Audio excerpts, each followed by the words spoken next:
po, my father-in-law is suffering for erectile dysfunction. Using the Itera Care for 2 days. May napansin na siya. Sa likod lang po, spinal. Wow. For 30 minutes. Okay. Yun po ang nangyari. Kaya nga sabi namin, huwag kang mag-joke pa. Kasi yung testimony is gagamitin namin. I-share namin sa ibang tao. Then, knowing, Papa, my father-in-law, hindi po siya nag-sugar coat. Oh. Totoo po talaga, lalo na yung mga ganong situation, hindi niya gino-joke yun. Totoo yun. Kaya nagulat kami. Kanina, nung narinig niya, pagsaksak ng blower, narinig niya lang, pumasok agad sa kwarto, sabi niya, stop mo na yan, gamitin ko yan. Kinuha niya, dinala niya dun sa kwarto niya. Nagpag-blower na siya agad. Ano nangyari pa? Paano nalaman niya wala na siya erectile dysfunction? Clinical. Hindi. Ano nangyari? Stage 4 prostate cancer po siya. Wow. Yes po. Tapos, biglang tumindin? Yes, na-feel niya nga daw. Na tumindin? Yes. 75 years old na po si... Pero never talaga nangyayari yun? Never. Ngayon lang? Yes. Wow, yes. Kaya nga naangis kami, sabi niyo, huwag ka mag-joke pa. Kasi mahirap yan. Kasi into medical, ako mahirap yan pag i-share namin. Baka sabihin, hiding ko. So, hindi totoo talaga. So, kinuwento niya dun sa uncle ko, kabalang bahay. Sabi ni uncle ko, totoo yan nung dada, kasi dada yung tawag. Totoo yan. Sabi ko nga. O, kanina, umuwi na si Madera sa bahay. Wow! Pwede na! Ang maganda po sa Itera Care device, it hits the bone, activates dormant stem cells, removes blockages. Yan po ang nagagawa nitong device na ito. Papakita ko po sa inyo, sino-sino na po ba ang mga gumagamit. Kung kilala niyo po ito, si Sir Wilbert Tolentino. Siya po ay nagbebenta na po nito actually. No? Ninegosyo niya na po ito. Siya po yung manager ni Herlin Hipon Budol. Kung kilala niyo po yan. Siya rin po yung manager ni Madam Inuts. Ayan, kung mahilig po kayong manood ng nung lalo na po nung pandemic, sumikat po ito, no, kasi sikat po ito sa live selling. Okay, nagbebenta na rin po siya. Ito po, no, may bati pa, ano. Yun, shoutout nga pala sa Prime International. Yan, si Herlin. Oh, tapos ito si Madam Inuts. Hello, this is Madam Inuts. Shoutout nga pala sa Prime Philippines. Nag-shoutout pa, no. So, post na natin. Okay, talagang may pa-shoutout pa. Tapos, no, ang mga gumagamit na po, no, si Miss Alice Dixon, Daisy Reyes, Elizabeth Oropesa. Tapos, ito pa po, no, si Sir Chris Lawrence, gumagamit po, no. Ayan po, bago siya mag-show. Itera Care, baby. Yan, nagbo-blower po siya ng kanyang tubig, no, bago po siya mag-show, no. Tapos, no, ito po si Sir Attorney Tolentino po, no, ng Pinoy Legal Minds ng SMNI. Ginagamit na rin po ito. Si Sir Arnel Ignacio, isang OWA chief po natin yan, no. May program po siya sa SMNI. Si Retired General Thompson Lanchon, bumili na rin po nito, no, gumagamit na rin po. Si Sir Salvador Mison, former general po, no, former President Lucio Tan Group of Companies, no, gumagamit na rin ito, bumili, biglaan, no, on the spot po, no, napabili po ng pinakamahal po naming device. Tapos si Grepor Butch Belhica, gumagamit na rin po nito, binansagang teenage hoodlum, di ko po alam kung inabot nyo po yung mga palabas niya. Kilala nyo po ito? Anong pangalan nito? Okay. Basta sikat din yan, di ba? So, naisa pelikula na pala yung kanyang kasi parang hoodlum before, tapos nagbago ang buhay.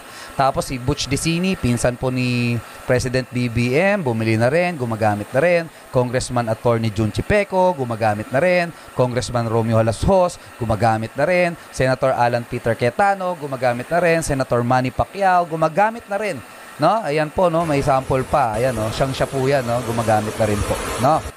So, syempre, bago po ako mag-explain paano ba ito gumagana, paano ito nakakatulong sa katawan, pakitaan po muna namin kayo ng results. Sabi nga, result is the name of the game. Diba? Kahit ano mang explain po namin paano siya gumagana, importante po, may resulta. Okay?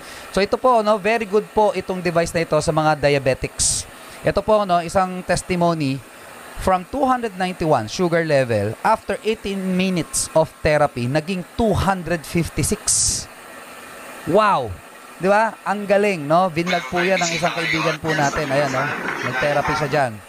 Tapos sa mga stroke patients po, no, very good po din ito. Ito po, no, tabingi yung mukha, ayan, pumantay. Ito, sugar level na naman 201 naging 185 after 10 minutes of therapy.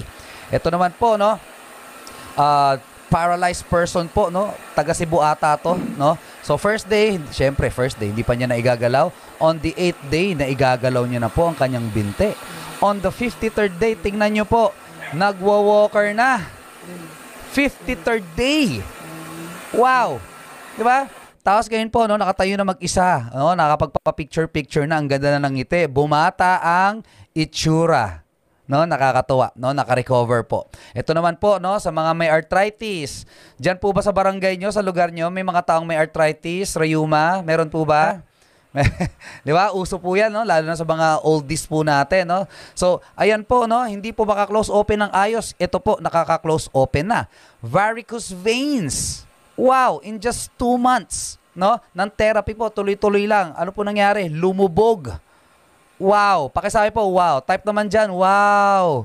Wow! Wow! Yan. Pawaw naman tayo dyan, no? Para malaman po natin kung nandyan pa kayo. Yan. Salamat po. So, ito naman po, no, sa skin diseases. Sino po sa inyo, sino sa inyo dito may skin or may balat, taas kamay? Okay, thumbs up po kayo dyan. Magsulat kayo dyan. Ako, may balat. No, sa balat po, very good. Kasi nga, binoblow po siya sa balat.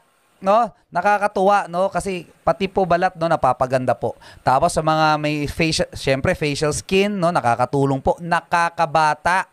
Sino po sa inyo gusto pa magpabata ng mukha? Taas ang kamay. Bakit hindi? 'Di ba? Kung pwede naman magpabata ng natural 'di ba? Why not? Okay?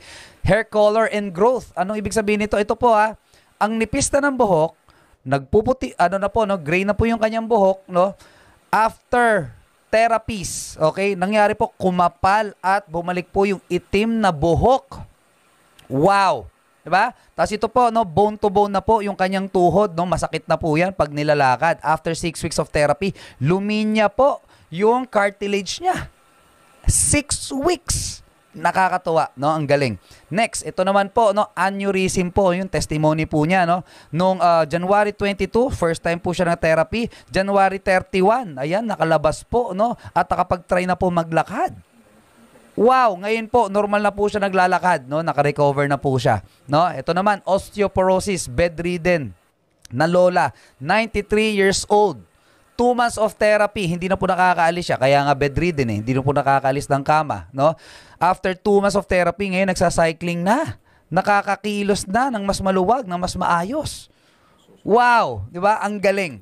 Ito naman po, no, meningitis and sepsis, no? Itong batang ito ay naka-NGT na, hindi na po tinatanggap sa ospital, no? Sabi po ng kanyang pediatrician, nako, gamitan na natin to ng, kasi nga ay TheraCare, hindi nila alam kung anong pwede mangyari, pero sige, gamitan natin kasi halos lost case na siya, no? Ano nangyari?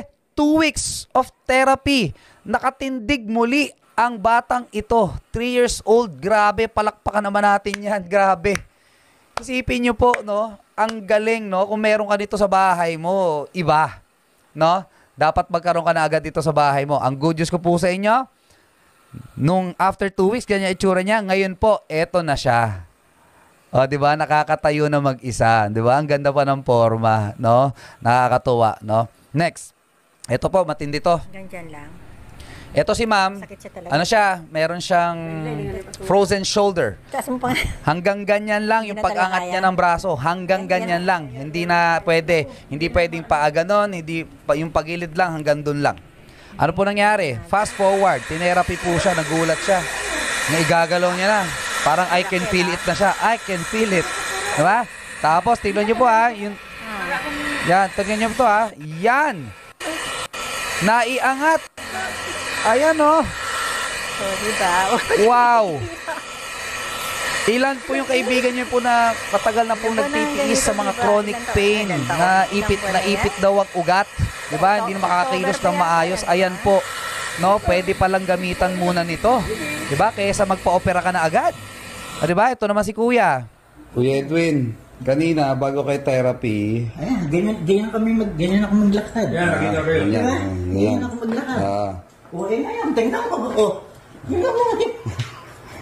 Ang bilis ha. Oh, Aha. hindi ko to naiangat. Hanggang dyan lang. Ganyan, ganyan. O, eh, ngayon eh, oh. Nagkagawa ako eh, oh. Oh my God! Thank you, Lord. Naku, Amen. grabe. Oh, pati yung mukha ko kanina. Hanggang dyan, kagabi, no? Hanggang dyan lang. Hindi ko may ano to eh. O ngayon, hanggang doon, nakakalalingon ako ng mabilis eh, oh. Grabe. Thank you, thank you. Grabe, no? Palakpakan naman natin yan. Grabe. Di ba?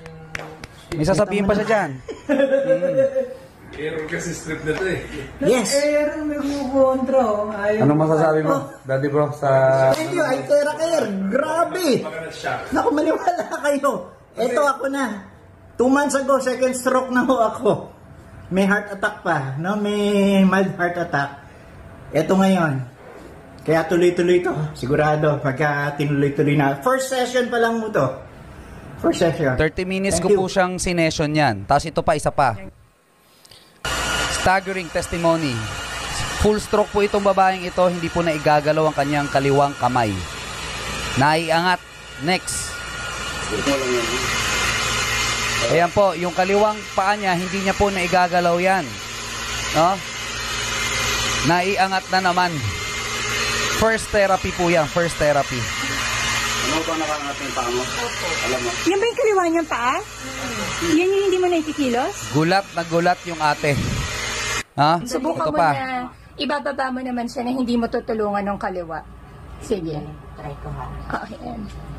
Sipin mo na kaya mo. Mag-concentrate ka doon. So kasi kanina po na iganon, no? So, tatry naman niyang iganon, no? Sige. Eh nainip ako ng konti. Sabi ko kailangan may mangyari dito. Very good, sir. Lower with prayer, di ba?